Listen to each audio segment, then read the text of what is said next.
Okay, well, thank you, Chairperson Score, Superintendent Wagner, and school board members. This is our required truth and taxation hearing. As I mentioned, this is a requirement for all governmental entities. And so we will just go ahead and get started. Oh, bring me up.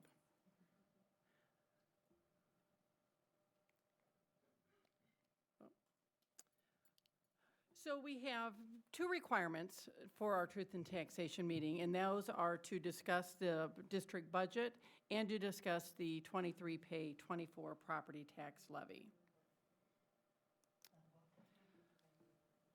Our budget discussion is going to be rather short. As a reminder, we will bring a revised budget to the school board probably in March of 2024. This just gives you an idea, however, of what our budget is comprised of. You can see from this chart here that when looking at our general fund revenue, almost 82% of our revenue comes from state aids. The federal aids this year are down significantly from what they've been the last couple of years as our COVID funds have been used. I think what's interesting is that the local levy, the property tax levy, is only about 11% of our total revenue. And this is a far less percent than you would see in the city or county as a percent of their total revenue. Then when we look at our expenditures, this is something we've talked about many times in the past. By far our largest expenditure, because we are at our heart a service organization. We're here to serve our students. And as many service organizations, it's true that salaries and benefits are by far our largest budget item, and that's almost 80%. That is true across just about any school district in the state. And then we've got, our other areas, purchase services, supplies, capital expenditures.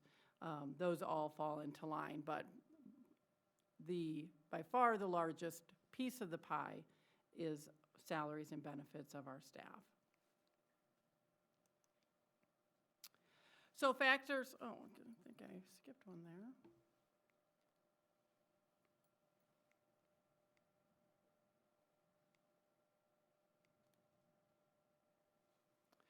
Here we go. Factors that will impact our revised budget.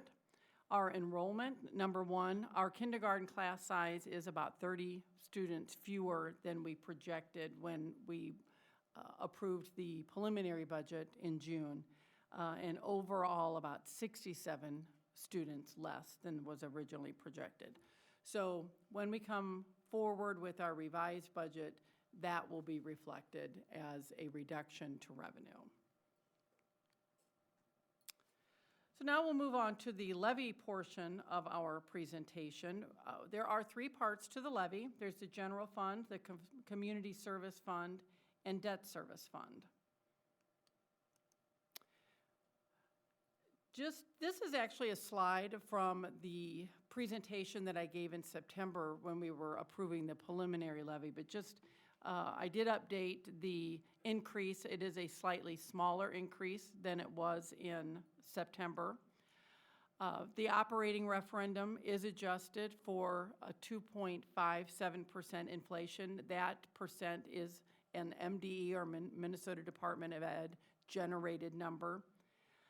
We do have one large adjustment in our levy. It's a prior year adjustment for $200,000, and it was for the levy portion of our referendum. As I have told the board in the past, we have what I'll call our primary levy, and then we have prior year adjustments as they true up our levy based on actual, in most cases, actual ADMs. The levy portion of our revenue is increasing as the tax capacity increases and enrollment decreases. So what they look at when the formula is the higher our per pupil tax capacity is, the more our revenue comes in the form of levy and the less in the form of state aid. So it's a balance between levy and state aid. To give you an idea, The levy ratio for operating capital on the 21 pay 22 levy, the levy portion was 26.4%. For the 22 pay 23 levy, that percent went to 28.3. And now for the 23 pay 24 levy, that levy percent of that revenue is 35%. So as our adjusted net tax capacity per pupil unit increases, the levy portion of the calculation or the balance increases. But when we take away all of our adjustments and we just look at the pure revenue, we do see, based on projecting fewer students, that our revenue is decreasing by $272,000 for our 24-25 revenue. Again, as a reminder, this levy, when you see 22 pay 23, that means it's, or excuse me, 23 pay 24, it is certified in 2023. Our residents pay it in 2024, calendar year 2024, but it is revenue. We recognize it as revenue in our fiscal year 24-25. The levy is split between referendum market value and net tax capacity. Referendum market value really just adds up all properties with value and divides the taxes in a prorated manner against them. This means a homeowner and business are taxed at the same percentage. This referendum market value increased over last year by 7.92%. But as a comparison, last year's levy was a 20.75% increase over the levy the prior year. So we are still seeing property values increase, but that increase has definitely slowed. And that is, again, that we're seeing that across the state. So the levies that are spread out over referendum market value are the local optional revenue, which is $724 per pupil unit, our voter-approved operating levy, equity revenue, and transition revenue. That came, as you can see, to $4,268,700. Then we've got those adjustments, that large one that I mentioned earlier, which increases this by $231,918 for a total amount spread out over the referendum market value of $4,500,618. Then the remainder of our general fund levy is spread out over net tax capacity. And net tax capacity is where different types of properties are given different values, I'll say. So a commercial property is counted at 1.5% of its value. A homestead residence under $500,000 is counted as a 1.0. This also increased this year by 7.88%, but last year that increase was 21.76%. So again, we're seeing property values still increasing, but by a much less rate than what we've seen the last couple of years. So those levies that are spread out over net tax capacity include operating capital, QComp, which is the alternative teacher compensation, our achievement and integration, unemployment insurance, safe schools, career tech, long-term facilities maintenance, and leases. In this category, our adjustments actually were a negative amount, so a negative $146,318. And the total for the general fund levies distributed over net tax capacity is $2,549,884.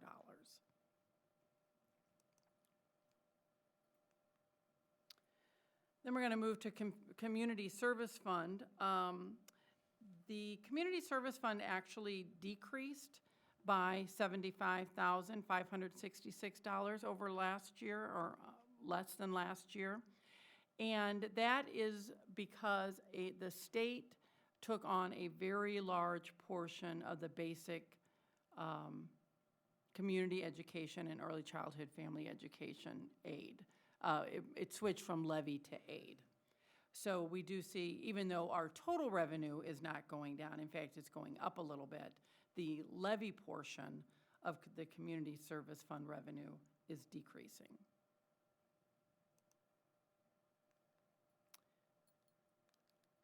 And then moving on to the last segment of the levy is our debt service.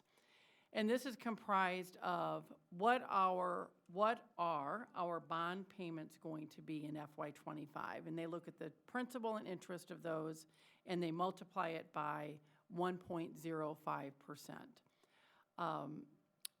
And because that 5% continues to increase what we need every year, there's always a negative adjustment for excess fund balance. So they look at our fund balance at the end of any given fiscal year, and we get a negative adjustment on our levy because they don't want that fund balance getting too high. So in this case, we're seeing our adjustment of a negative $181,427. The total levy for debt service for this levy is about $6,232 less than it was on the 22 pay 23 levy.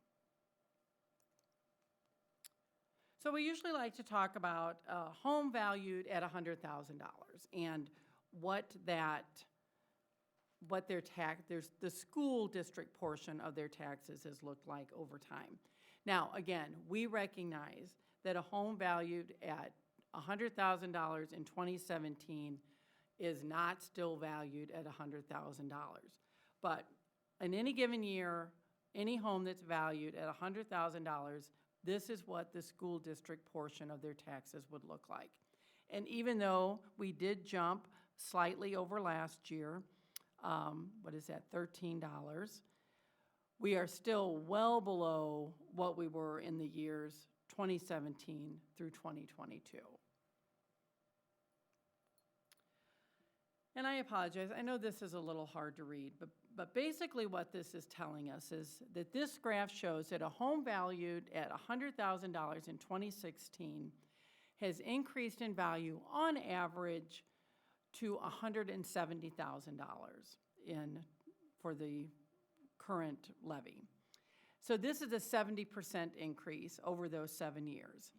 The school district tax during that time, you know, if we were looking at that $100,000 home, what it paid in 2017 as opposed to what they're paying this year, that school district tax has increased by 71%. So our school district taxes have tracked almost identically with the home values increasing.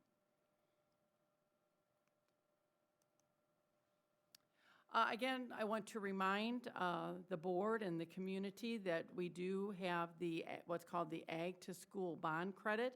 This was a permanent law enacted in 2017. It affects all of our debt service debt levies. And it really was a reduction for farmers and timber owners. So for taxes payable in 2023 and beyond, the value, what a owner of ag land or timberland would have paid in debt service taxes has been reduced by 70%. And that revenue comes from the difference, that 70% now comes as state aid to us from state income, sales, and other tax revenue. And then this is just an illustration of what that Ag to School Bond Credit has done. Started in payable year 2021 at a 55%, and then it increased until now it is maxed out at the 70%.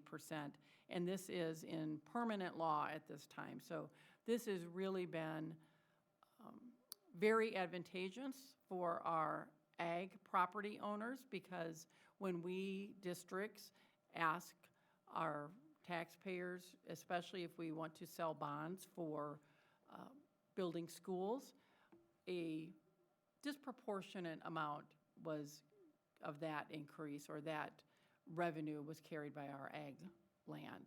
And now that has been addressed by this ag to school credit. So here's what it looks like. We can see and I tell you, I go through this so many times, but I can see I've got the headings on these columns incorrect. So we're really looking at the 22 pay 23 in the first column, the 23 pay 24 is the second column. You can see that the general fund did increase by the $687,839.22.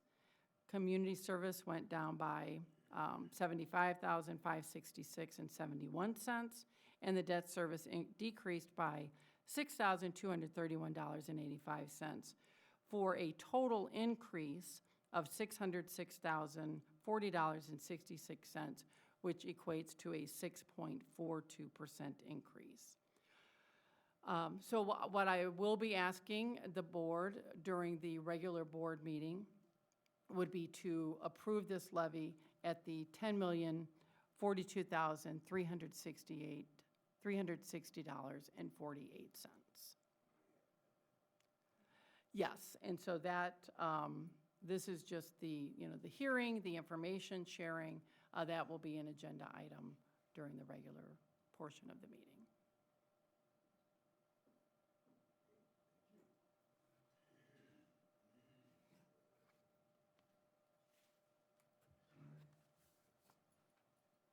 We will now begin our regular meeting. I will call the meeting to order. We will begin with the Pledge of Allegiance. United States of America, and to the republic for which it stands, one nation, under God, indivisible, with liberty and justice for all.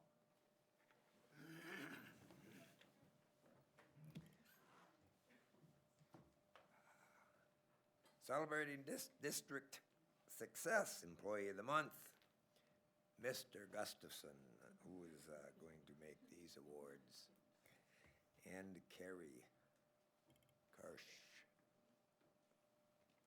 All right, I'd like to introduce Andrew Gustafson to you. Andrew is our math teacher at the Area Learning Center. This is what his person wrote about him when they nominated him for this. He works to connect with students and meet them at their level while trying to help them gain confidence they have lost. Many students struggle with math, and Andrew takes the time to work individually with each student. Aside from being a math teacher, Andrew is also the ALEA representative for Brookside and ALC. He is a mentor to our new English teacher, and he has also accepted the role as our new MapStars advisor. So we appreciate Andrew. What a perfect night to be honored for math, right? Lots of math. Thank you for all your work.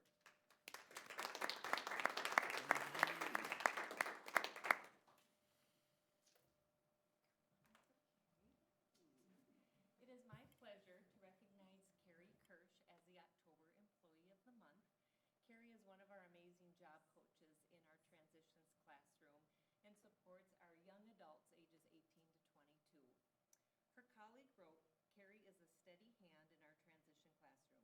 She is flexible, easygoing, knows how to talk to students so they are open to what she has to say.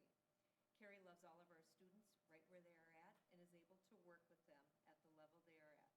Carrie is a true asset to our classroom, and we are thankful she is there. And she is amazing. The relationship she has with our young adults is just positive every single day in everything she does. So we are grateful for you. Congratulations, Carrie.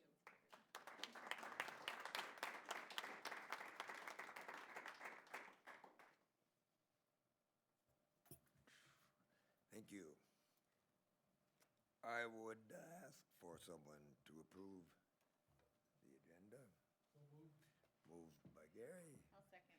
Seconded by Kim. Any questions, discussion? All those in favor of the motion to approve the agenda? Aye. Opposed? Motion carries. You'll have to excuse my voice. It's inexcusable. Next, the action item number 5, approval of the 2023 pay, 2024 final levy. It's been described by Jennifer, and we have a recommendation in front of us. So I think let's, before we do anything else, see if we can get a motion on the floor to approve the recommended final levy as listed, $10,042,360.48 to be exact. I'd like to actually make a motion that we table this until our next meeting and revise numbers so that the increase is no higher than 5%. All right, there. That is a motion that would require a second. Do I hear a second? I'll second that motion. Seconded by Dave. Any discussion on the motion to table the action item? Yeah, go ahead, speak in favor, speak to your motion, Angie. My own thought is that this is, it's higher than I'm comfortable with. I'd like to see it just a little bit lower. 5% or lower is still, it's higher than last year. It's still over the rate of inflation. And I think our taxpayers are really stretched thin. They're seeing their valuations increase a lot. We need to give them some time to kind of catch up and adjust to that. I think they would appreciate a number lower than 6.42, which it just seems a little bit on the excess to me. I just want to say I agree with Angie's thoughts on that. I have no idea what number, Jennifer, because I think what you presented was some very good, accurate numbers. And so I don't know what number it would be at, but I seconded because I wanted to see if there was anything we could work on, fully understanding we don't want to give up state aid either. And I know you'll probably address that. My biggest thing is I'm concerned with the enrollment numbers and still going up a little bit in our levy numbers. So maybe you could mention that. So when you under levy, you don't just under levy and reduce your revenue from the levy, you also reduce your state aid revenue. So it would be I'll just call it a double whammy that, let's just say we decide we're going to under levy by $200,000 here. I don't know exactly what the proportional amount of aid would be, but it would be more than a $200,000 reduction to our revenue. To Dave's point, yes, we are seeing some declining enrollment, which in my opinion is a very good reason why we want to maximize our revenue. I have been very transparent with the board. We are in all likelihood going to be looking at some reductions for the fiscal year 25. And if we under levy, that will increase the amount of reductions we have to make. I understand I'm a taxpayer in the community, in this school district, but I'm also a huge proponent of our school district and how we serve our students.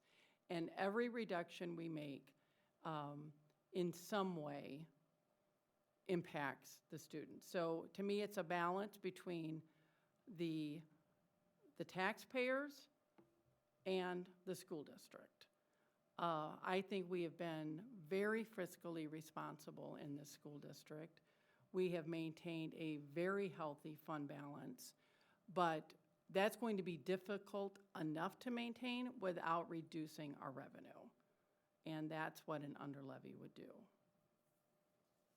I'm concerned that we are now considering a motion to table this item. We're not actually considering a motion to approve or disapprove this item. So I would be interested in hearing some arguments in favor of the concept of tabling this motion at this time. Personally, I don't see any advantages in tabling it. I think that we are prepared to make the decision. I don't see any reason to postpone it. I also would want to understand the implication of tabling. What impact does it have on the budget process for the school district? So we are required that the district certify this levy by, you know, it's in the December 20-something. So it would be possible to table it until the December 18th meeting. In my opinion, though, it would make sense to determine where the board really stands on this, rather than tabling it at this time. Yeah, thank you. A couple things. I'm concerned about us tabling it because of the messaging that might send. But I understand being conscious of where we are as a district. I remember sitting in many professional development opportunities and hearing about if a district decides not to go to the maximum, they're really tying their hands behind their back. And so we don't have to do that. It just gives us the opportunity, correct? So at this point, we have to approve the levy at this specific dollar amount. Yeah, okay. So the other thing that I hear, the other part of it is, I hear from a lot of, from administration and from people that work in the district that it's tough right now. It's tough, and I'm again concerned about the messaging. And I get that taxes that's a concern for the community, but one of the reasons I sit on here is to hold people accountable for the expenditures. So I'm just concerned that we're gonna have trouble with negotiations, we're gonna have trouble with the cuts that you talk about, and that to me doesn't seem like it's in the best interest of the district or the communities we serve. So tabling it to me puts a Band-Aid on it. I would like to see us either make the decision to lower it now. I know there's not a dollar amount, I get that, or to make the decision to go with the recommendation instead of tabling it. So I can tell you two things. I have gotten 0 phone calls from local taxpayers. They've received their information. The information includes the phone number that they can call. There have been some years where I have gotten phone calls. I have not gotten a single phone call this year. The other implication of under-levying for this levy is then next year, if we want the levy to just, if we don't decide to under-levy, that will look like a very large increase next year, because we under-levy this year, and now suddenly, if we don't under-levy again, it's going to look like a large increase. And that's the tough cycle you get into when you under-levy. You almost then feel compelled to do that year after year. These funds are funds that we are entitled to as a school district because of primarily where our ADMs are. This is not money that we can arbitrarily, say, I would like to add another $300,000 just because. These are formula-driven funds that we are entitled to as a school district, that the state has said, these are funds that you should be using for your students. And I'll just leave it at that. But once again, these are comments that are appropriate in defending the merit of the recommendation, but we are confronted with a motion to table the item, and so I'm concerned that we deal with that motion. And it's true, the comments in defense of the recommendation are ultimately appropriate for our discussion tonight if we do not table this item. So, are we ready to vote on the motion to table? Well, I can talk a little bit more about that. The reason I had mentioned tabling was so that would give Jennifer time to put numbers together, to look at maybe the best way to do this, if that was helpful. But we don't have to table it. I could revise my motion or amend my motion. We could vote on it. Yeah.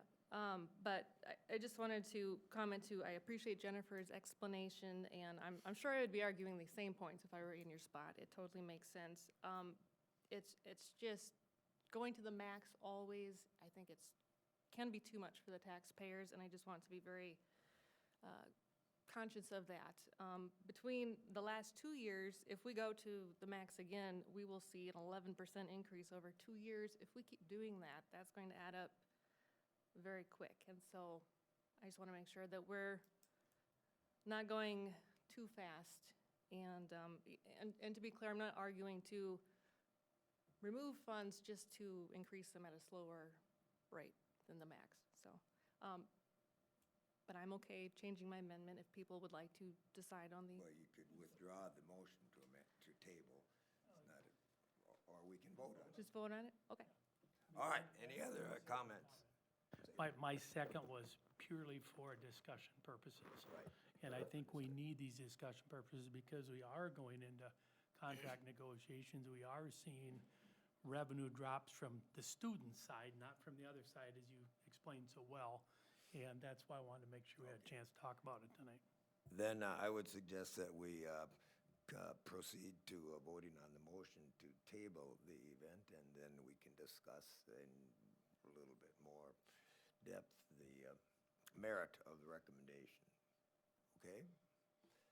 It has been moved and seconded that we table this item. All those in favor, say aye.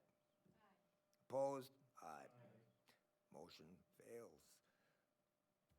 All right, now, once again, so that we can get a motion on the, I'll move to approve the proposed levy. it has been moved that we approve the proposed levy. Seconded by Gary, moved by Kim. Now, we can get into the heart of the matter. You know, Jennifer, I would assume you would have a pretty good handle on how many kindergartners are coming in. What happened to those 37 kindergartners? Well, it is difficult to have a handle on that. You know, we can look at births from 5 years ago. We can look at the number of students who are enrolled in our preschool programs. But it is difficult to prognosticate or how many students are actually going to enroll in Albert Lee schools. And we have seen birth rates decline a little bit. Some parents make decisions to hold their children back a year. We don't know about that. In this district, I have found that generally people enroll their kindergartners much later than I've seen in other districts, you know, so well into the summer. And we just simply did not see what we were thinking. It is by far the most difficult grade to make even an educated guess on what the enrollment's going to be. You know, we know the number of first graders we have. We know many years of history of how many of those matriculate to second grade, but it is very difficult to make the assumption of how many kindergartners are going to enroll. Can you tell us a little bit about the other 30-plus students that weren't kindergartners? Because it was 67 students down? Right. Yeah. Yeah, you know, just a variety of things moving out of the district. We didn't see a big change in enrolling into other districts. So it was just, you know, simply leaving the district. So if I could, I was just gonna say, can you explain, you had in your report there 156.2 student units from 22, 23, 23, 24, so that's gotta be an exact. So remember, so that's student units. So that applies the weighting factor also. It's not just children in seats. Grades 7 through 12 count as a 1.2. So when you take that, it's not 156 actual students. It's weighted average daily membership. And that's how our funds are generated, by the weighted average daily membership.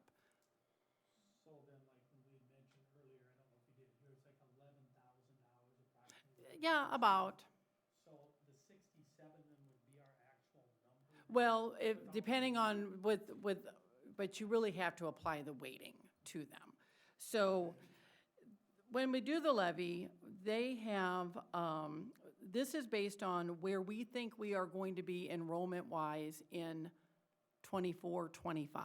So that's not even looking at this year. So it's making a projection for 24, 25. And right now, we're just projecting that our enrollment's going to go down.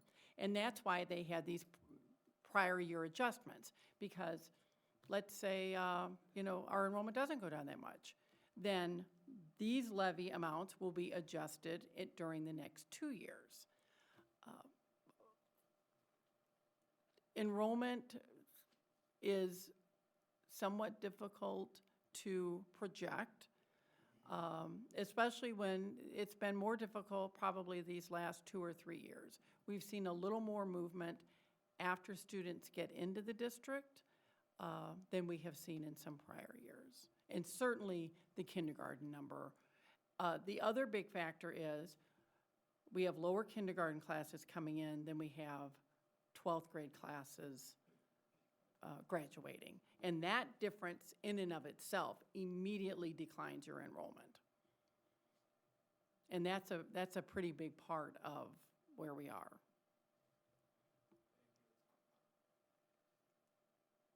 All right, it's, the enrollment, of course, is a factor, but it is really not 100% relevant to our current problem determining the levy, because if we have fewer students, then we have fewer income, but then we theoretically have less expenses, because the fewer students we have, the less expenses we have, since we would make adjustments in staff and so on.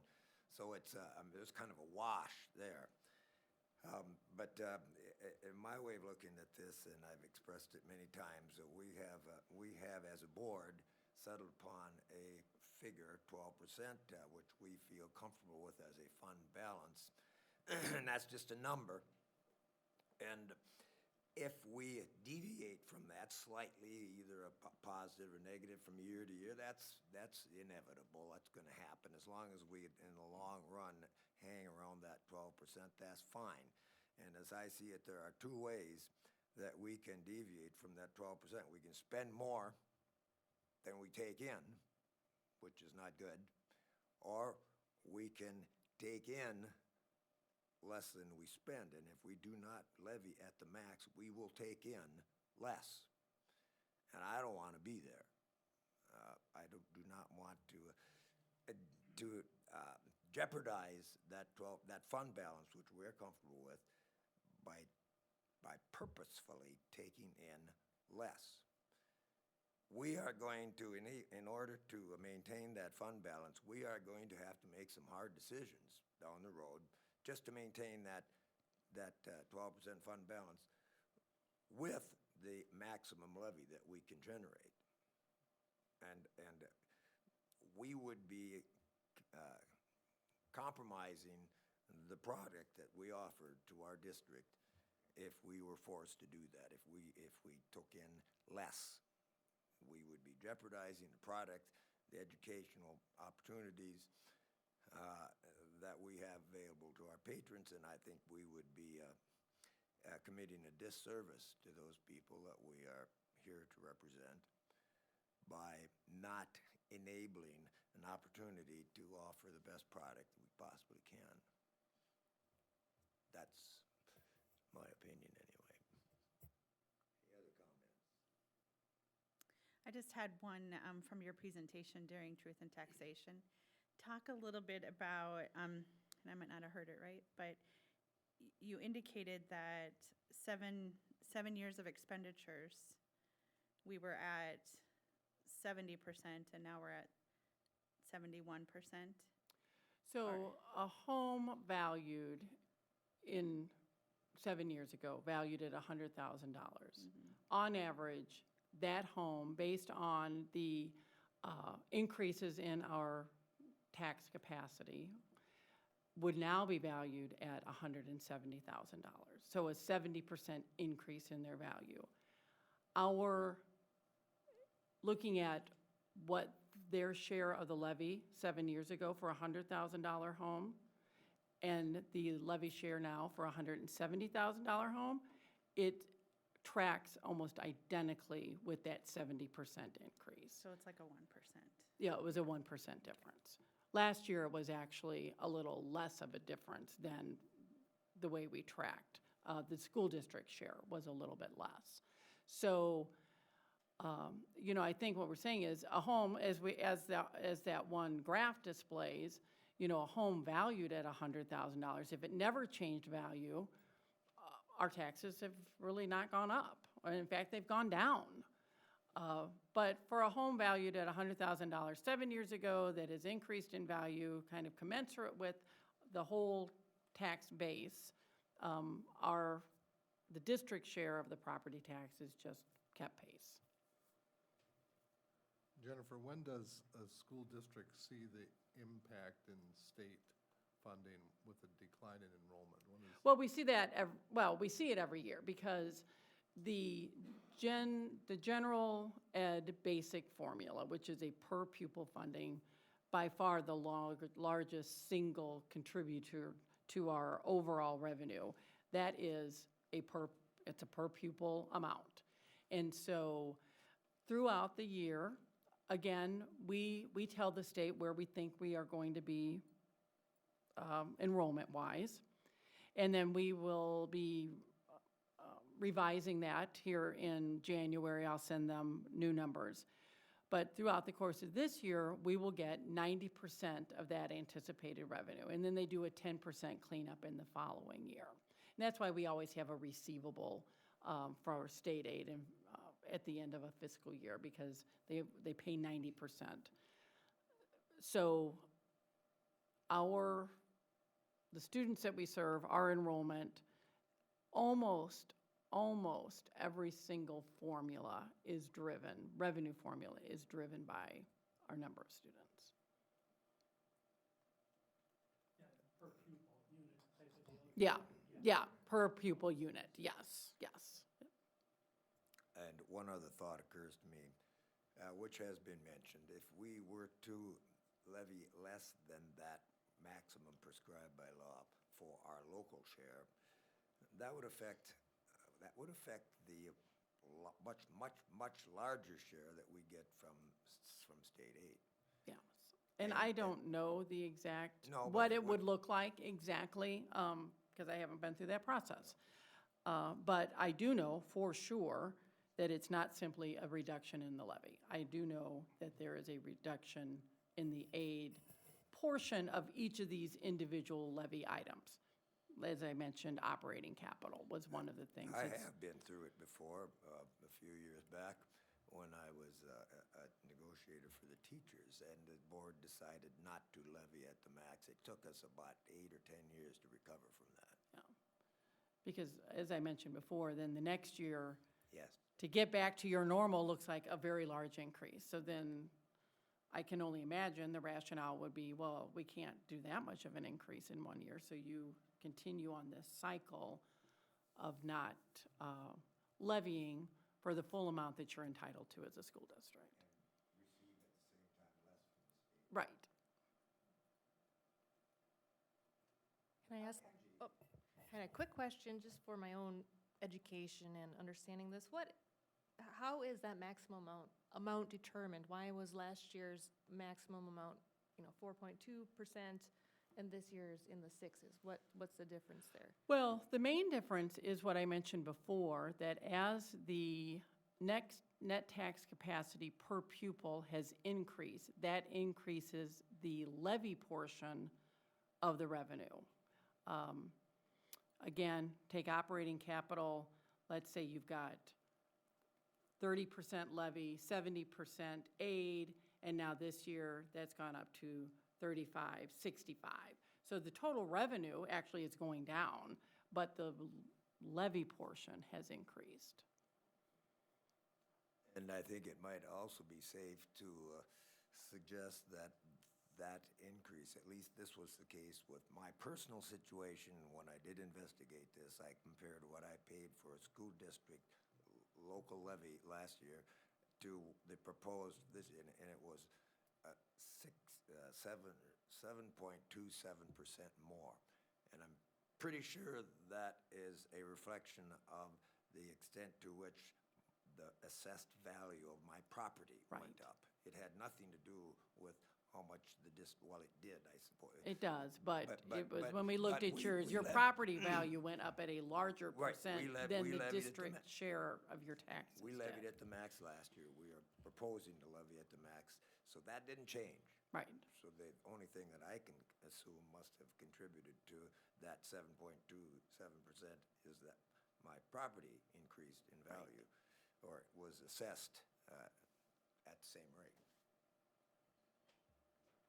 Chairman Score, I'll call the question. I will listen to that call. It has been moved, excuse me, it's been moved and seconded that we approve the recommendations submitted to us relative to the proposed levy. All those in favor? Aye. Opposed? Okay, motion carries. Thank you. Thank and you. Thank all of you for your input. Next item is Mr. Durbin, revised LTFM plan. All right. Good evening, Chair, Board of Directors, Superintendent Wagner. Thanks for having me back up again. Third visit, I believe, on this topic of our mechanical upgrades. So I will try to make this fairly brief, but there's, as you can see, some tables that were in your board packet that we should probably do some explaining so you understand what we're asking you to approve tonight as we move forward. So last board meeting, we had the pleasure of listening to two gentlemen from ISG Inc., Steve Schlake and Bob Mickelson, talking about the proposed project for mechanical upgrades at Southwest Middle School, Lakeview Elementary, and Albert Lee High School. And since that project, and as you note in the agenda, LTFM, that stands for Long-Term Facilities Maintenance. These worksheets, since these are long-term facility maintenance funds that we'll be utilizing for these projects, need to be updated and revised and resubmitted to the Department of Education. So back in June or July, I believe my predecessor had these approved to the board or through the board. And what we'll look at tonight, this evening, is how we plan to reflect the changes that are coming up within these documents. Mrs. Walsh and I had a pleasant meeting with the Department of Ed today, and they just confirmed we're on the right track and we're ready. The next step, we will have Ellers, our financial advisors, come in and help us talk through the bond process, and we'll submit all of these to the Department of Ed together. This just takes one of those extra steps out of our next board meeting. So, again, these spreadsheets are not very viewer-friendly on the screen. You did get I believe in your board packet, a revenue worksheet and an expenditure worksheet for these long-term facilities maintenance funds. And these project out 10 years. So as you can imagine, there's some guesswork, but we have a pretty good idea of what's needed in our long-term facility maintenance projects for the upcoming 10 years. What we've looked at here, you see it in the green. I'll try to just kind of read through some of this so that those that are watching here. So for this fiscal year, we're projected to have $1,412,187. So that would be under the fiscal year 24 column in the green, so basically the first number in the green there. And then as we project each year, based on our revenue from the state, we would project different dollar amounts there, and they have those projected out based on our enrollment. And so our estimate for fiscal year 25 was $1,381,915, and so on, projected down the 10-year span there. So if we look to the bottom of this is what we're gonna look at for the changes for this year's spreadsheet. So I'll just focus on the next 3 years, since that's when we'll see like the biggest jump with these.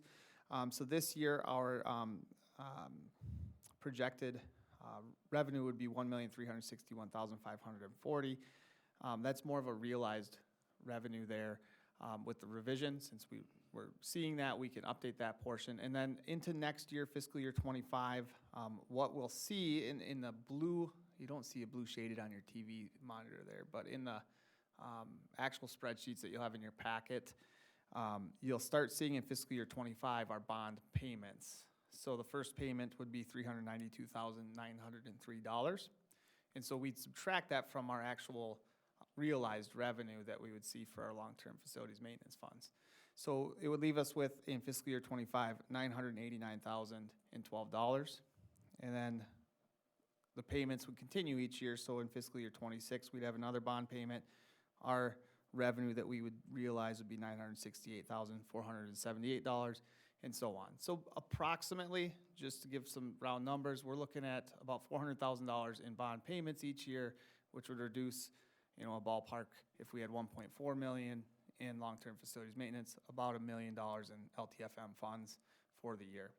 So that is adjusted throughout our revenue worksheet, and that was one portion that we had to submit and seek approval on this evening. And so let's click on, Darcy, to the next in our expenditure worksheets. We had to make some adjustments here, and again, I apologize, it's not very viewer-friendly. The adjustments here, we're looking at the different expenditures that would fall under our LTFM finance codes. So those would be things like our building envelope, building hardware and equipment, electrical, interior surfaces, mechanical systems, plumbing, roof systems, site projects, et cetera. So these are just specific LTFM funds where we would see these expenditures. And with these mechanical projects, those would fall under two major categories. One would be under mechanical systems, and the other one would be under our building envelope. So at the top, I kind of highlighted in green where we are seeing building envelope and mechanical systems. We didn't have funds planned to use for these projects over that time. And on the bottom is where we're making adjustments, accounting for those costs that we'll foresee over the next 3 years. And I apologize, that first blue rectangle shouldn't have included fiscal year '23. That's our base year, so it should have started with this year and next. But basically, we've added in the projected cost of the project over the span of the next 2 and 3 years to adjust and account for that. And what you should see over that would be the total cost of the project. So the loan is coming to us, the deferred maintenance loan, in about $4 million. The total dollar amount, I think, was $4,070,000 or $70,000. So over those 5 boxes, you'd see that loan amount distributed for the cost of the project. And if Darcy, you want to go to the last slide. So this shows our Fund 06, which is also detailed in that LTFM expenditure worksheet. This, the dollar amounts here, we didn't have any before because we didn't have this deferred maintenance bond. We will have a $4,070,000 if you see in that first column with a little red triangle in there. And then what is reflected in the bottom is the expenses that we'd have for each year, and you see that total bond amount dwindle over the 3-year span. So that would be the reflected changes in our LTFM worksheets for both our revenue side and our expenditures. And this evening, we're just asking for the board's approval to proceed with these changes and adjustments for the 10-year plan.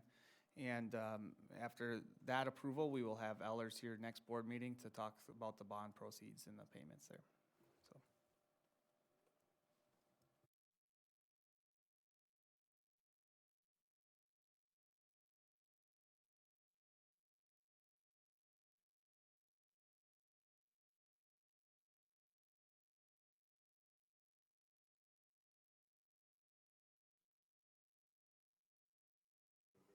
We had a good meeting with Paul last week. He explained a lot of this to us.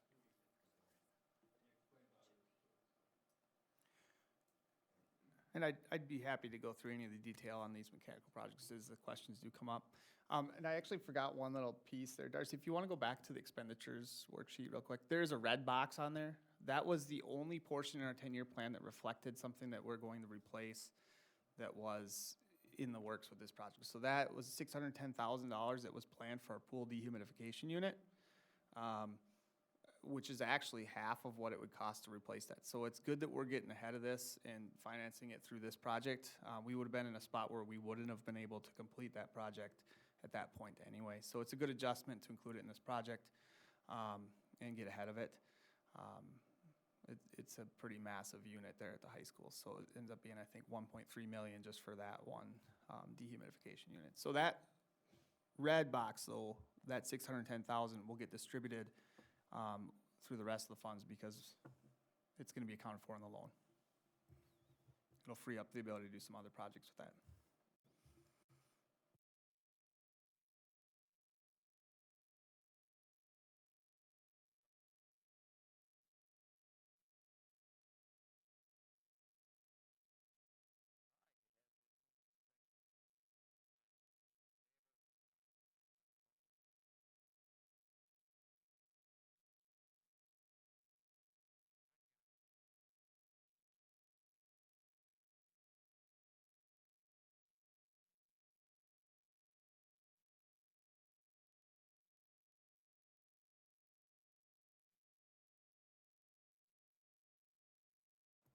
All right, good evening, Chair, Directors, Superintendent Wagner.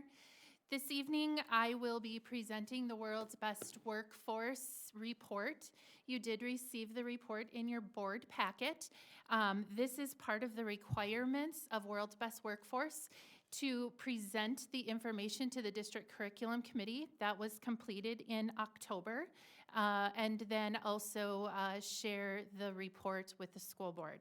So we're here tonight to do the World's Best Workforce Report.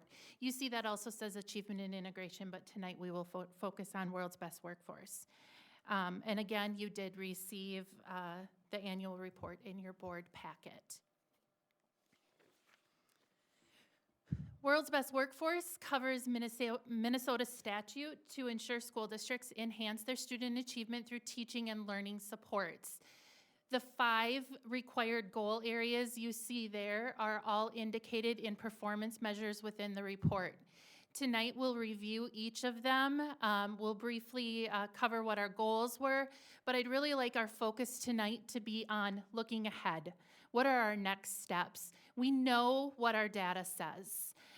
But how are we going to respond to that data? That's what I would like us to focus on tonight. Looking here, this is all very familiar to you, our District 241 goals. Throughout this evening's presentation, you will hear me often hit bullet number 1, ensuring high quality core instruction, focusing on Tier 1 multi-tiered systems of support. Being the world's best workforce, this is about teaching and learning supports. So you'll hear me hit that bullet a lot. You'll also hear strengthening our professional learning communities, as that collaboration piece is an imperative component to meeting our goals. Another piece is the third to last bullet, is achieving, it says achieving level 2 certification. While we're working on level 2, we don't have a building that's currently pursuing certification, but we are definitely focusing on effective teaching in every classroom. So again, those 3 are really the District 241 goals that directly tie to the World's Best Workforce statute. The first performance measure is all children are ready for school. Our goal was that 41% of kindergarten students score at or above low risk on their fall FastBridge assessment. The goal in fall of 23 is to go from 41% to 46%.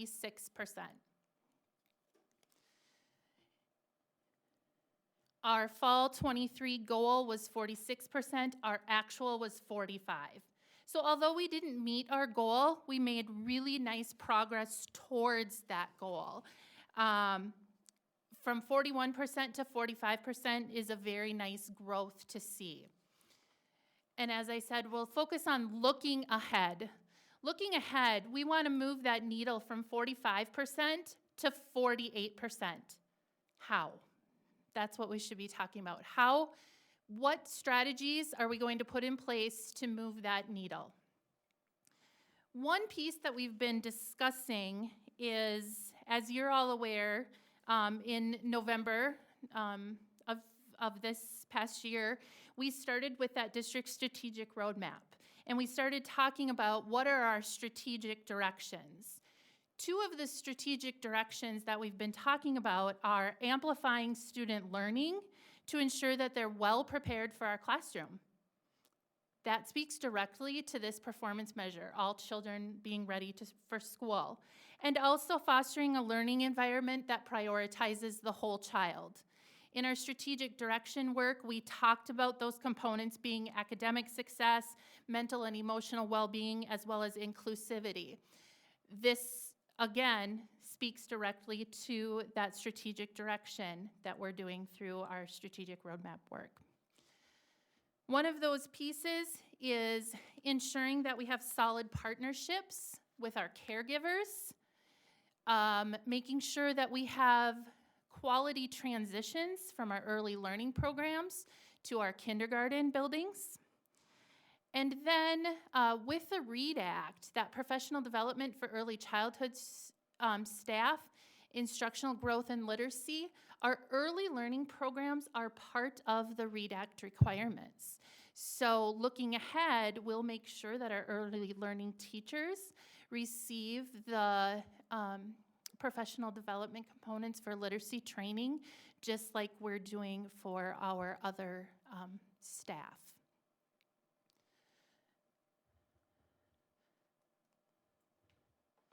The second performance measure is all third graders can read at grade level. Our goal on this one was to increase from 42.4% to 47.4%. This is one that we did not meet. And again, we've shared the data with you, plus it's in your board packet. A significant decrease in that. Looking ahead, we want to have our students increase in their proficiency. What will that look like?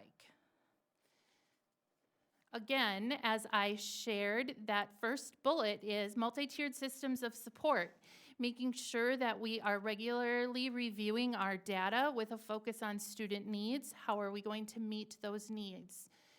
Tier 1 learning acceleration is a core component of that. In this circumstance, acceleration does not mean accelerating through the programming. It means that students are getting just right supports at just the right time, that we make sure that our Tier 1 instruction is meeting the needs of all learners in our classroom. When we talk about multi-tiered systems of support and Tier 2, you often hear we're not going to intervene our way out of this. We're not. We have to focus on what does Tier 1 instruction, the instruction that all students receive every day, going to do to support our students. That's an important component of making sure that all third graders can read at grade level. Again, with the READ Act, professional development for staff, we are working through getting all staff, kindergarten through third grade, all staff must be trained by July of 2025 in literacy training. Intervention, kindergarten through 12th grade intervention teachers are also part of that first phase. Phase 2 of the READ Act asks that we train teachers in literacy by the year 2027. Individuals within that are our English language teachers, special education teachers, as well as any teachers 4th through 12th grade that are responsible for literacy instruction. When we think about you've heard the phrase read well by third grade. That has shifted, and it is no longer read well by third grade, but rather that each student is reading by grade level. So getting the literacy training is important so that each teacher, regardless of the grade level, has the necessary skills to help support students with their literacy.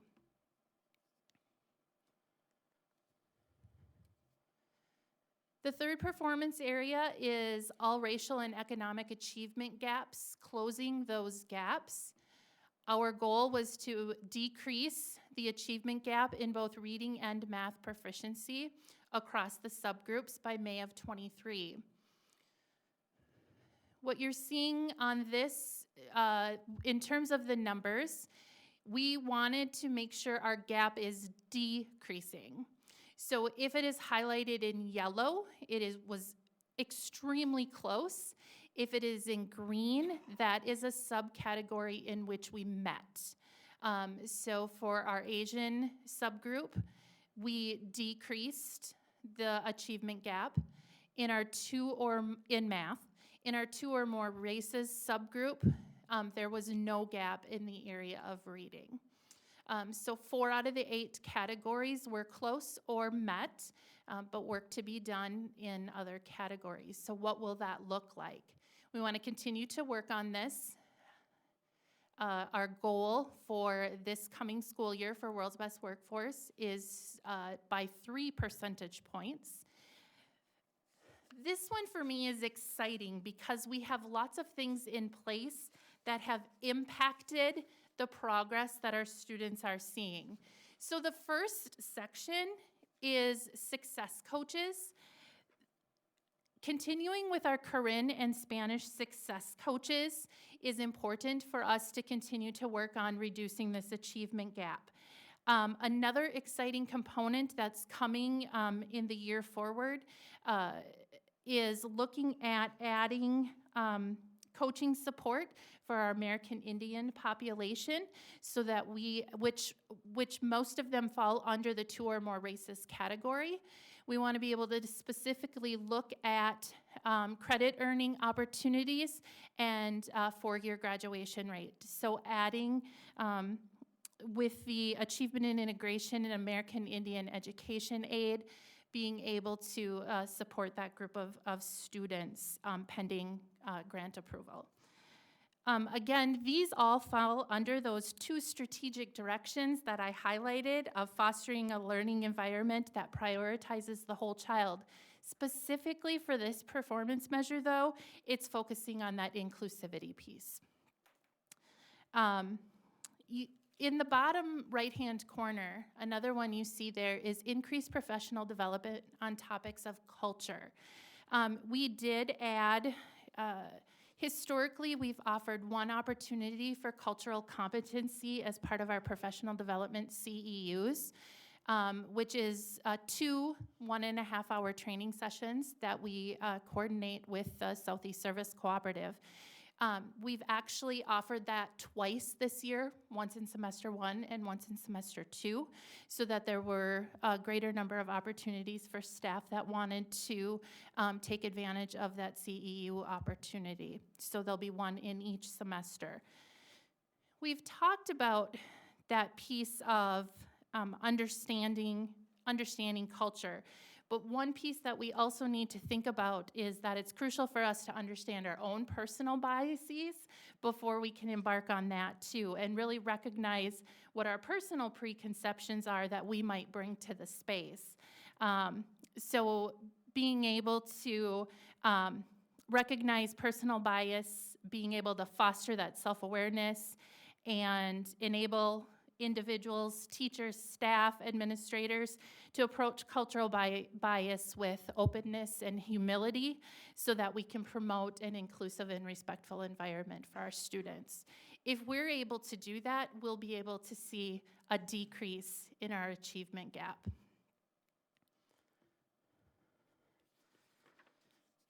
College and career ready. Performance measure, our goal was to look at going from 33% to 40%.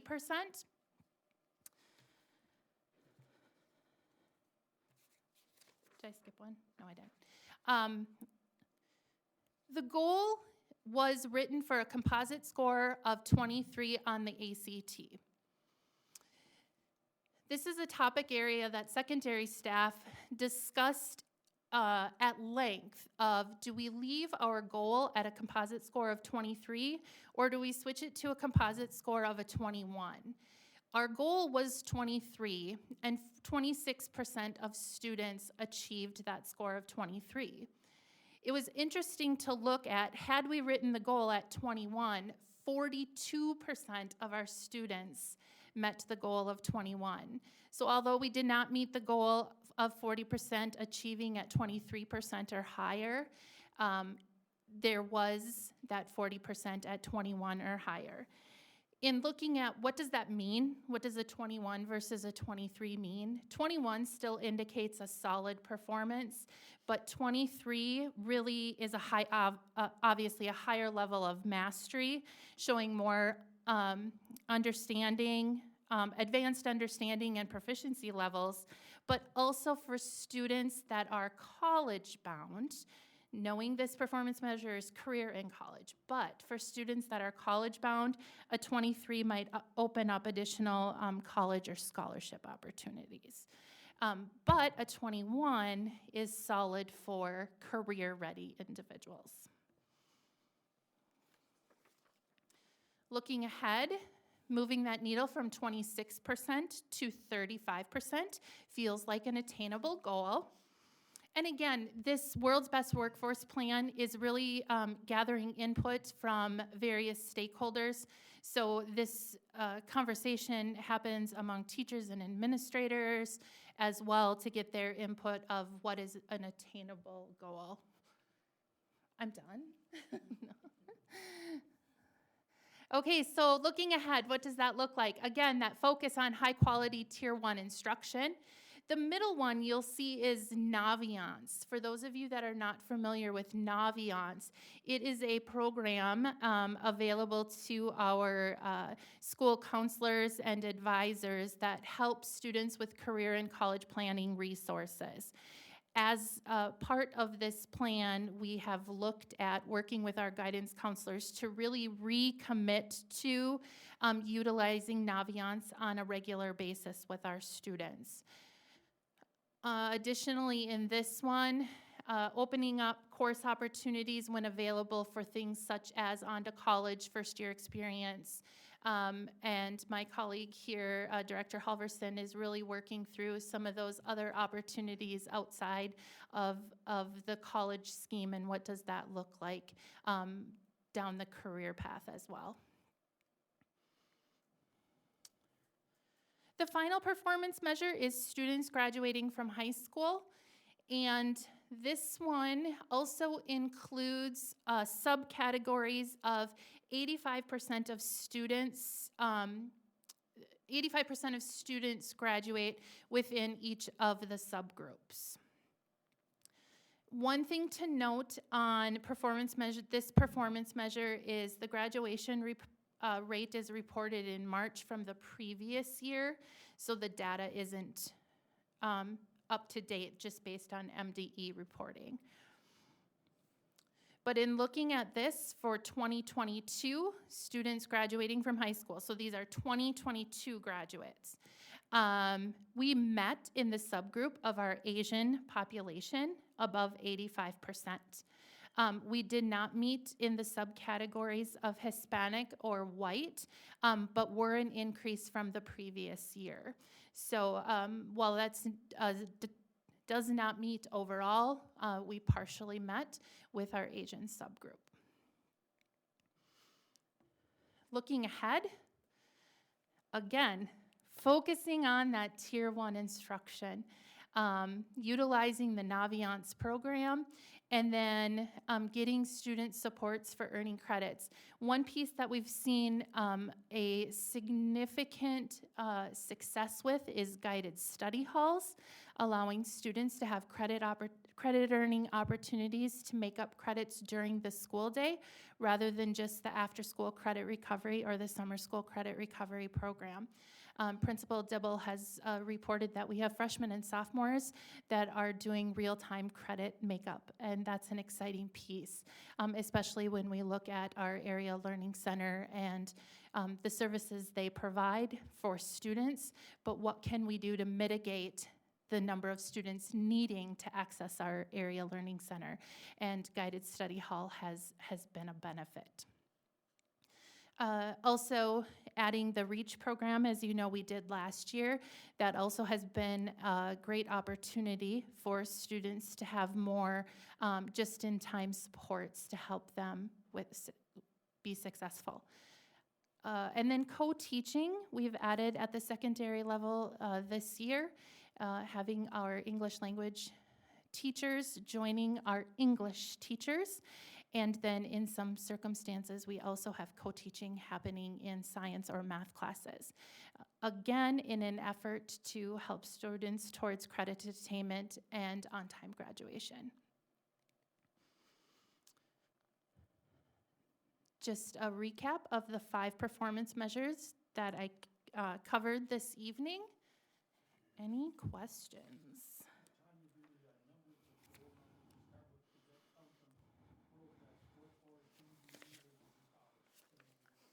Great question, Dave. Those are ours. Yep. We typically take the prior year's, success rate and then determine what we feel would be an attainable goal, and set that goal for the upcoming year based on prior year's data.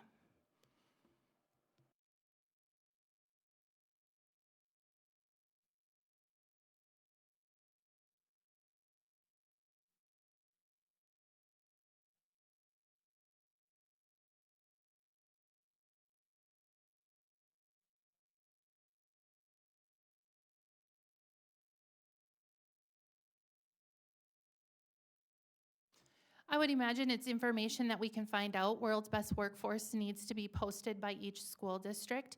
So each school district does have their World's Best Workforce annual reports posted. Also, you could research the information on the Minnesota report card as well.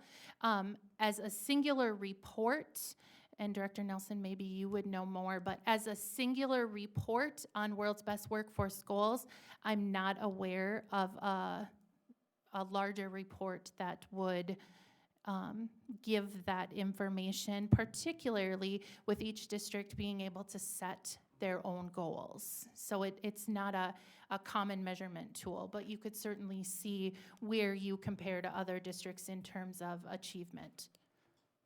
I'll just comment briefly. So I know that there is a data set that shows the regionally where you are, especially for the gap, the achievement gap, because we've used that in some grants we've wrote. So Riverland is hopefully becoming a Hispanic serving institution.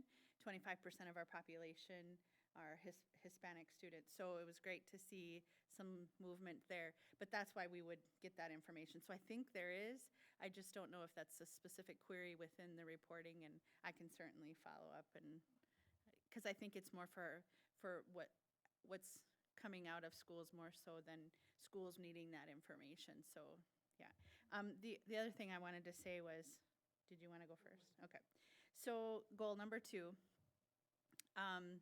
Reading by 3rd grade, and I love the grade level, reading at grade level. I love that instead of that, 3rd grade level. But I will tell you that there has been research, and I think I've shared this before, that in California, they determine the number of jail beds they need, beds in institutions in jails, based on 3rd grade reading level. So this is just one of those, the return on investment goes back to our earlier conversation about the community buy-in. It's going to cost the community a lot more if we don't invest now. And that's research. That's not the School of Kim Nelson. That's research-based. So I think that's important to kind of loop in there as well. Just wanted to share that. I appreciate that you recognized that research piece. I think that's also an exciting part. I agree that having the goal of reading at grade level by every grade level is an important goal to have, but recognizing that reading by 3rd grade is really imperative for that reason. I think also as we look at the READ Act mandates us to do the literacy training for our teachers, I appreciate that they have recognized the importance of foundational skills and literacy and included early learning as a part of that. They have been very strategic in setting up those foundational skills. Chair and directors and Director Nelson, and Executive Director Franks, thank you. But I appreciate you threading that through tonight's discussion, because it is about our students, and that read well by 3rd grade was very abstract. They've now transitioned to read at grade level. And our third graders, we have over half our students are unable to read at grade level. And when you start comparing, it is apples and oranges. Here, we receive our students and open the doors where they're at, and then we need to ensure that they're making high growth as they enter in and continue to grow. And doubling down, our number one lever for student achievement are our teachers. So we're investing in our teachers, working on those foundational skills, because at third grade, that's that transition from learning to read to learn. So we need to ensure that that foundation is set. So that is why right now we're really focusing on those skills in the prior grades. But at third grade, we can't forget there are students that are still well below grade level. So we have to continue to invest in our students.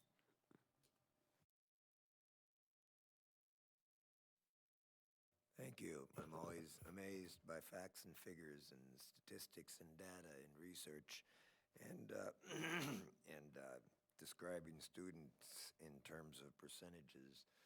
I'd rather look at their faces in the classroom individually. They're all different and they all have specific needs, and we need to address those, and I'm comfortable that we are, based on numbers and facts and figures.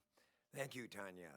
Can I share one more thing? Absolutely, I wish you would. Yeah, so I just did my final project for my master's, and I use GIS, so that's Geographic Information System. And I use World's Best Workforce as my example. So I love this tool. Thank you.